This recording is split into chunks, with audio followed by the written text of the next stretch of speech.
miezi 10. Nyakoro magajwang higni apar mokadho ne in kanye.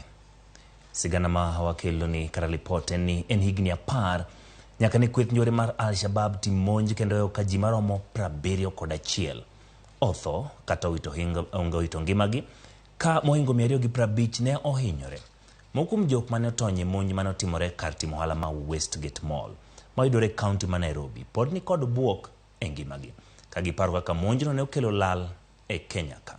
Jafwambo mar Walter Nyambaga ne oyuore nyasi mar apar mar chukdar obila kod familia mag jo Kenya mane owito ngimagi kinde monj mar Westgate. Mago gin koko kod mor mag bunde ma pod gido it Ndichu mane kweth mag njore mag Al-Shabab otime ka timo ala maduong' mar Westgate higni apar mosekalo.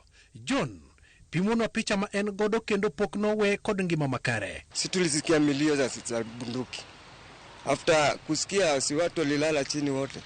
Juu tulifikiria ni watu wanakuja wakipiga risasi wakikamu na huko. So wakati tulilala chini, kuamka wakati zilitulia kwa sababu zili kama 10 minutes. Kutulia kidogo tukafikiria ni wezi na already washaenda. Kufika pale karibu na gate ya Westgate, wale watu walikuwa wanatoka huko. Mwenye kuna mzungu alikuja kama amepigwa risasi ya mkono 2. So si tukaona hii ni serious na zikaanza kulia tena. John mane enjo alamar maua meta piradeku wuoke karo hala maduong' mar Westgate e kama ne odhi nyime kod tije kaka pile mar tero mwandu mag maupe ne kastembe e kendo kanye manorade kod achiedh nade manowe kod songa mar paro. Monj mane oweyo ka Westgate otwe kod iro lwenyi kinda pisas mag lweny mag Kenya to kod kweth njore mag Al-Shabab. Acha nikwambie ukisikia hizo risasi lazima ni kama si movie. Si kitu ya kawaida, zililia risasi hadi kuna wakati sasa kipigwa mahali unakumbuka tu Westgate attack.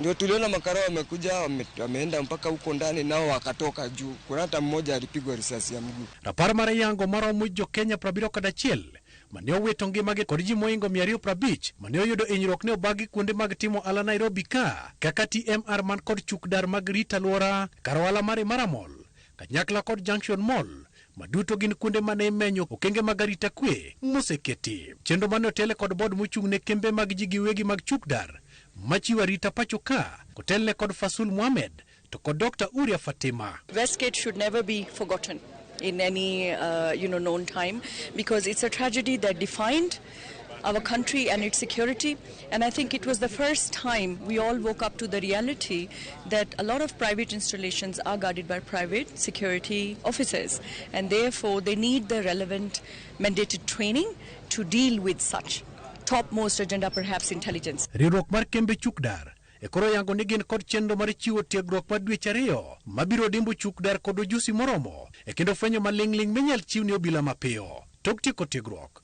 to chukdar ka chukdar biro yudo namba moyiedhi mar yango gi kendo tudo gi piny owacho. The training is a key requirement for the subsequent issuance of the security guard force numbers to these officers, and we will be issuing the guard force numbers shortly. And as I had mentioned before, these are 1 million people who are distributed geographically and they transcend all the spheres of our society. Kajo Kenya yango higni apar mar monj mag Al-Shabab en ting mar bad migawo mar arita kwe mar jiwo arita kuonde mag bago rombe e kendo bende kawo ting mag reso ji man kod adhola mabiro kod monj makamago kaka Westgate to kod mamoko. Westgate parking hazikuwa. Before attack parking zilikuwa zinajaa zote. So wakati customer wamekuja Westgate, obviously watakuja hata siku kutembelea. So biashara ilienda chini. It will take some time, so those kind of questions will be answered immediately after this training. And I think that if your second nature is to report on suspicion, many incidents will be averted. Kata odoko ni katimo alamara dhai Westgate odoko kanyo marapar ne jogo manowito ngimagi kachiel kod familia maseche moko noyudo hinyruok. Westgate en kanyono makoro noloko chenro ma migawo mar arita kwe ma pacho ka tayo godo chenro mag arita kwe. Walter Nyambaga, Ramogi TV, Karawala Maradhai, Westgate, Nairobi. Erokamano Walter Nyambaga pod wamedo